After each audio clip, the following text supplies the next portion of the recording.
और इसे तरीके दे नाल जोगियां दे 12 पंथ ने, जिन्हां च एक कुछ होर कहंदा, दूजा कुछ होर कहंदा, 12 पंथ ने। दुनिया वख-वख सुनिया गईयां ने। इन्हों गुरु नानक देव जी महाराज ने कहा हिरदे का भांडा अलग अलग है।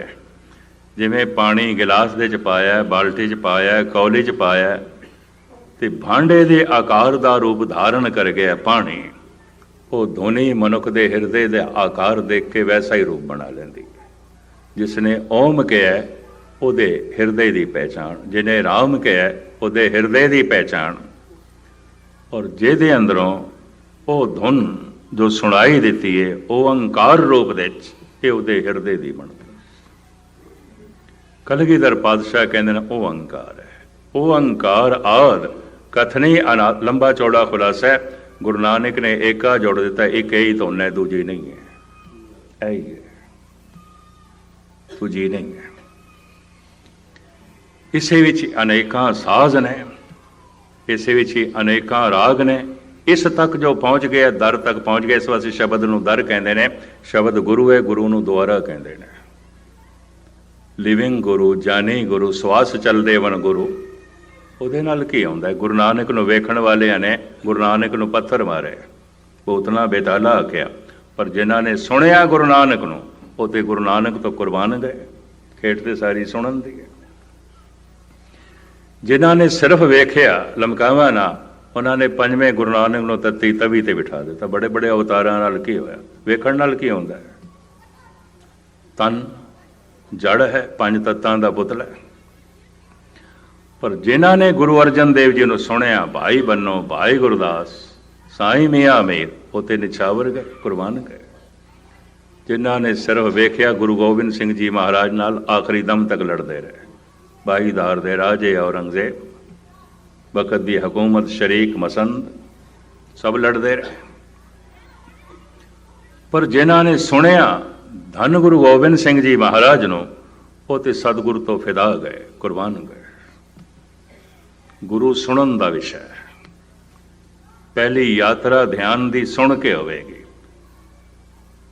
ये सारी गुरु ग्रंथ साहब दी बाणी खसम दे बोल ने।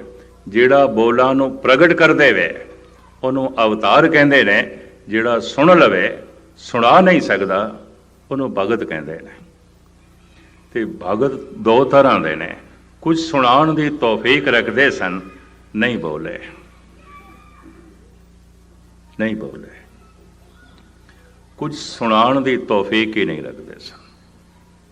भाषा नहीं सी, शैली नहीं सी, कहण दा ढंग नहीं सी, सुनाई ते दिंदा। ठाकर हमरा सद बोलनता, आवाज़ ते सदा गूंजदी ही पई है, सुनाई भी दे रही है। सुना सकन शैली शब्दावली नहीं है। एक दूजा तबका शैली शब्दावली ते है सी, फिर भी नहीं सुनाया, या सुनाया तो अधूरा सुनाया है। क्यों? इनू साईं बुल्ले शाह अपने ढंग नाल बयान करता है। क्योंकि बहुत सारे सूफी फकीर मार दिते गए सन। सूफी फकीरां नूं मुगल बादशाह ने बर्दाश्त नहीं किया, फांसी ते चाड़े, बंद बंद कट्टे इन्हां दे, शमस तबरेज़ दी पुठी खल लाई मुल्तान दे। सूफी फकीर कबूल नहीं होए, प्रवान नहीं होए। लंबी चौड़ी गाथा है, समा होने लगा, मैं समाप्ति करा। तो साईं बुल्ले शाह भी सूफी सी। कहंदा एक वाज शर्त अदब दी है, हर हर विच सूरत रब दी है। जे जाहिर करां इसरार ताईं, सारे भुल जावन तकरार ताईं। फिर मारन बुल्ले यार थाई ते गुप्ती बात सुखेंदी। जे मैं जो सुनदा पिया ते सुना दियां ते बुल्ले शाह दी खैर कोई नहीं, नहीं सुनांदा। खसम दे बोल सुनन वास्ते भी कोई जिगरा चाहिए, सूझबूझ चाहिए है। मैं इस तरह बयान करदा हुंदा, ध्यान नाल सुन लेना, अगे नहीं बस समाप्ति करदे हां। एक बच्चे नूं की पता जवानी की आउंदी है? भावें जवान उसके सामने ने, भावें जवान उसका प्यो होवे, उन्होंने की पता है जवानी की होंदी है? जवान की उमंग की होंदी है, जवान की तरंग की होंदी है, जवान की वासना की होंदी है, जवान दियां ख्वाहिशां की होंदियां ने। इस बच्चे नूं की पता? जवान हो के पता चलता है जवानी की है, उंज नहीं पता चलता। तो एक जवान नूं की पता बुढ़ेपा की आउंदा है, बुढ़ेपे की मजबूरी की आउंदी है, बुढ़ेपे की कमजोरी की आउंदी है, बुढ़ेपे की महानता की आउंदी है, बुढ़ेपे के गुण की आउंदे ने। एक जवान नूं की पता भावें बुढ़ा उसका प्यो होवे देखदा पिया, देखण नाल की है। बुढ़े हो के ही पता चलता है बुढ़ेपा की है, उंज नहीं। गुस्ताखी माफ, एक बुढ़े नूं की पता मौत की आउंदी है। भावें लाशां सैकड़े देखियां होण, भावें बेशुमार दफा शमशान घाट गया होवे, भावें कई मुर्दियां नूं इशनान कराया होवे, मर के ही पता चलता है मौत की है। शब्द नाल सुरत जोड़ जोड़ के जब उस उच्ची अवस्था नूं मनुख छूंदा है तां उसनूं पता चलदा संत किसनूं कहंदे ने, गुरु किसनूं कहंदे ने, प्रभु किसनूं कहंदे ने। इसे नूं गुरु नानक देव जी महाराज कहंदे ने, एवड ऊंचा होवे कोय तिस ऊंचे को जाने सो। किसी नूं वेख के एकदम फैसला कर लेना तो पहुंचे होया फकीर है, तू किहड़े जो है मीटर नाल नाप ले ते वेख ले, किहड़ी खुरदबीन नाल वेख ले। नहीं, तू पहले परम पुरख दे बोल सुन के भरोसा कर जप, ते जपदियां जिहड़ा तैनूं अनुभव होवेगा उही असली देखना है, उस तो पहले नहीं। इस वास्ते गुरु नानक ने अपना शरीर एक पासे कर दिता, तस्वीर एक पासे कर दी, ऐलानिया कह दिता, पवन अस्तंभ सतगुरु मत वेला, शब्द गुरु सुरत धुन चेला। पहले पातशाह जी बोल, ਅਸੀਂ तो कही जाते हैं 10वें पातशाह ने गद्दी दी, शब्द नूं गद्दी गुरु नानक ने दी, पीढ़ी दर पीढ़ी चलती रही, खेड शब्द की चलती रही। गुरु अर्जन देव जी महाराज ने साफ कह दिता सी, मेरे स्वरूप ते यहाँ ते है दीरग, साहिब जान अदायब कह हों। मेरे स्वरूप तो गुरु ग्रंथ साहब जी वड्डे ने, मैं खुद पुजारी हाँ, मैं खुद सजदा कर। शब्द गुरु सुरत धुन चेला, पोथी परमेश्वर का स्थान। पहले तो सुन के यात्रा करनी होगी, पहले तो सुन के चलना होगा, पर सुन के जो चल पिया भावना करके रिधियां सिद्धियां इनों भी छूणगियां। 9 निधि 18 सिद्धि पिछे लगियां फिरन, जो हर हिरदे सदा वसाए, पर इत्थे रुकेगा नहीं, क्योंकि प्यार करके चले, भावना करके चले, सिद्धियां करके नहीं चले, कामना करके नहीं चले। ये 2 तरह के चलन वालियां दा ये फर्क होता है। जो कामना करके चलते हैं वो 99 ने, जो भावना करके चलता कोई एक। इस वास्ते वो अगम्य अवस्था किसी एक अद्धी बनती है, बाकियां की नहीं बनती, क्योंकि रिधियां सीधियां तो रुकदा ही नहीं। गाथा एक मिनट मैं थोड़ा होर ले लवां। कि किस तरह के साधु नूं जो जप तप करदे हैं भावना नाल कर रहा सी, प्यार नाल कर रहा सी। देवते प्रगट होए, कहण दा ढंग है पुराणक ढंग। उस साधु नूं कहण लगे, असी तैनूं वर देण आया कि तू जेदे सिर ते हथ रखेगा मूर्ख सियाणा हो जाएगा, बीमार तंदुरुस्त हो जाएगा, निर्धन धनवान हो जाएगा, अपंग अंगा वाला हो जाएगा, अंधा है तो सुजाखा हो जाएगा, लंगड़ा है तो पैर मिल जाएंगे, टुंडा है तो हथ मिल जाएंगे। असी तैनू ये वर देण आया, जिथे तू हथ रखेगा, जिस ते हथ रखेगा सब कुछ हो जाएगा। ये साधु कहता वर नहीं चाहिए मैनू, है तू नहीं चाहता किसी अंधे नूं अखा मिलन, कोई बीमार तंदुरुस्त हो जाए, कोई निर्धन धनवान हो जाए, कोई मूर्ख सियाणा हो जाए, तो नहीं चाहता। चाहना मैं, फिर तैनू असी वर देण आया। कहता मेरे हथ रखण नाल ना होवे, मैं जिथों लंघ जावां पिछे मेरी छाया नाल होवे, मैनू नहीं पता होना चाहिए कौन धनवान हो गया, कौन सुजाखा हो गया, कौन तंदुरुस्त हो गया, किधरे मैनू ही हंकार ना हो जाए मेरे करके होया।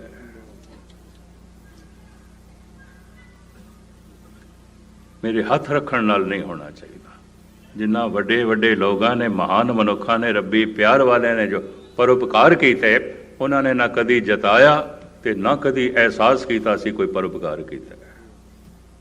ਹੋ ਗਿਆ ਉਹਨਾਂ ਕੋਲ। ਫੁੱਲ ਦੇ ਚੋਂ ਮਹਿਕ ਨਿਕਲਦੀ ਹੈ, ਸੂਰਜ ਦੇ ਚੋਂ ਰੋਸ਼ਨੀ ਨਿਕਲਦੀ ਹੈ, ਜਲਦੇ ਦੀਵੇ ਵਿੱਚੋਂ ਪ੍ਰਕਾਸ਼ ਨਿਕਲਦਾ ਹੈ।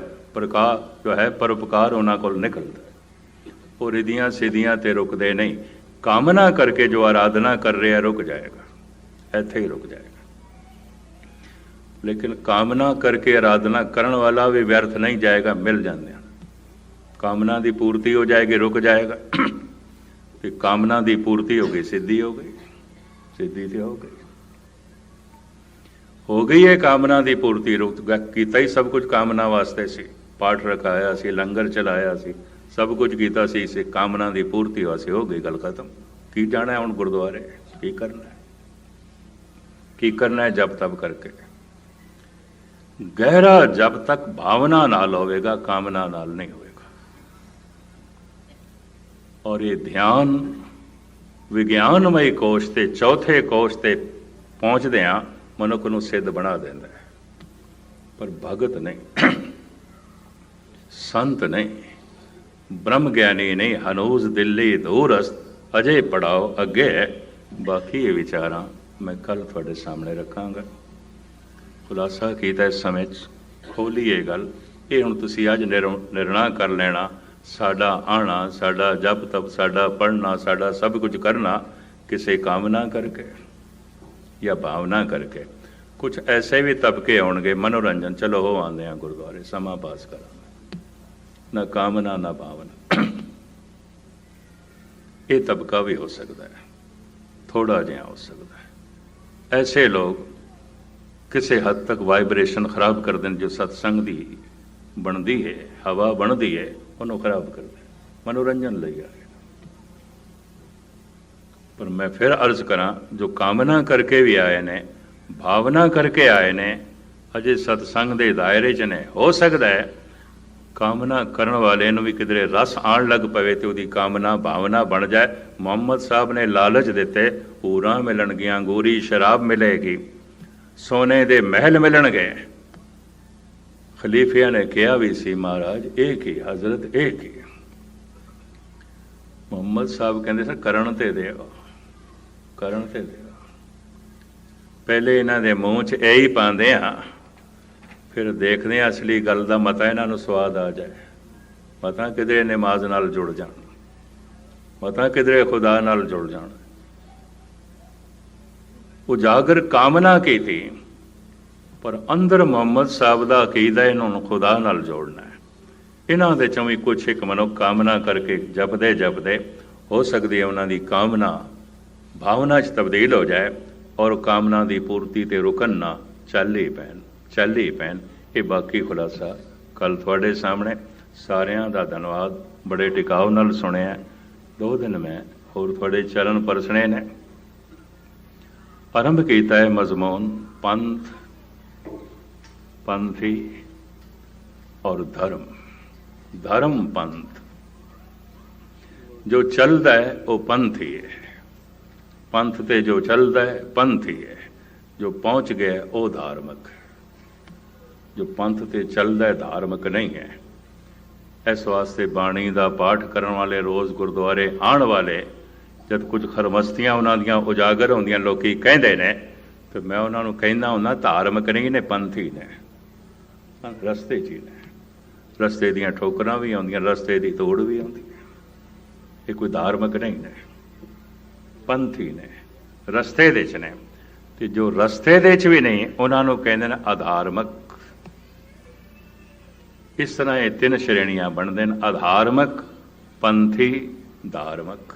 ਇਹ ਫੈਸਲਾ ਹਰ ਮਨੁੱਖ ਨੇ ਕਰਨਾ ਹੈ। ਸਤਿਗੁਰ ਰਹਿਮਤ ਕਰਨ, ਪੰਥੀ ਤੇ ਅਸੀਂ ਹੈਗੇ ਹਾਂ, ਪਾਤਸ਼ਾਹ ਸਾਨੂੰ ਧਾਰਮਿਕ ਬਣਾਉਣ, ਟਿਕਾਣੇ ਤੇ ਪਹੁੰਚਾਉਣ। ਸਿਰਫ 2-4 ਦਫਾ ਚੌਂਕੇ ਕਾਫੀ ਬੋਲਿਆ ਗਿਆ।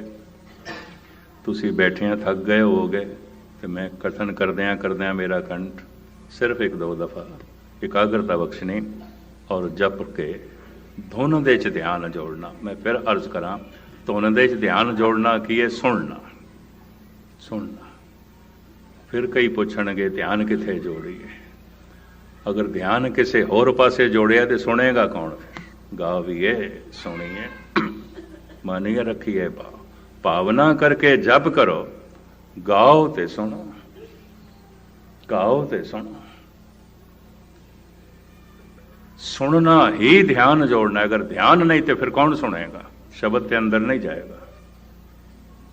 सुनना ही ध्यान जोड़ना। उम्मीद है शायद गल पकड़ च आएगी। अगर ध्यान ना होया, जबान वाहगुरू वाहगुरू करती रहेगी, मन ने नहीं सुनना। किसने सुनना है? मन श्रोता नहीं बनेगा। सुनना है सिर्फ एक दो दफा। वाहे गुरु वाहे गुरु वाहे गुरु वाहे गुरु वाहे गुरु वाहे गुरु वाहे गुरु वाहे गुरु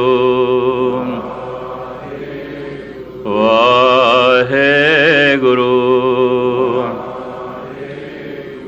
वाहे गुरु वाहे गुरु वाहे गुरु।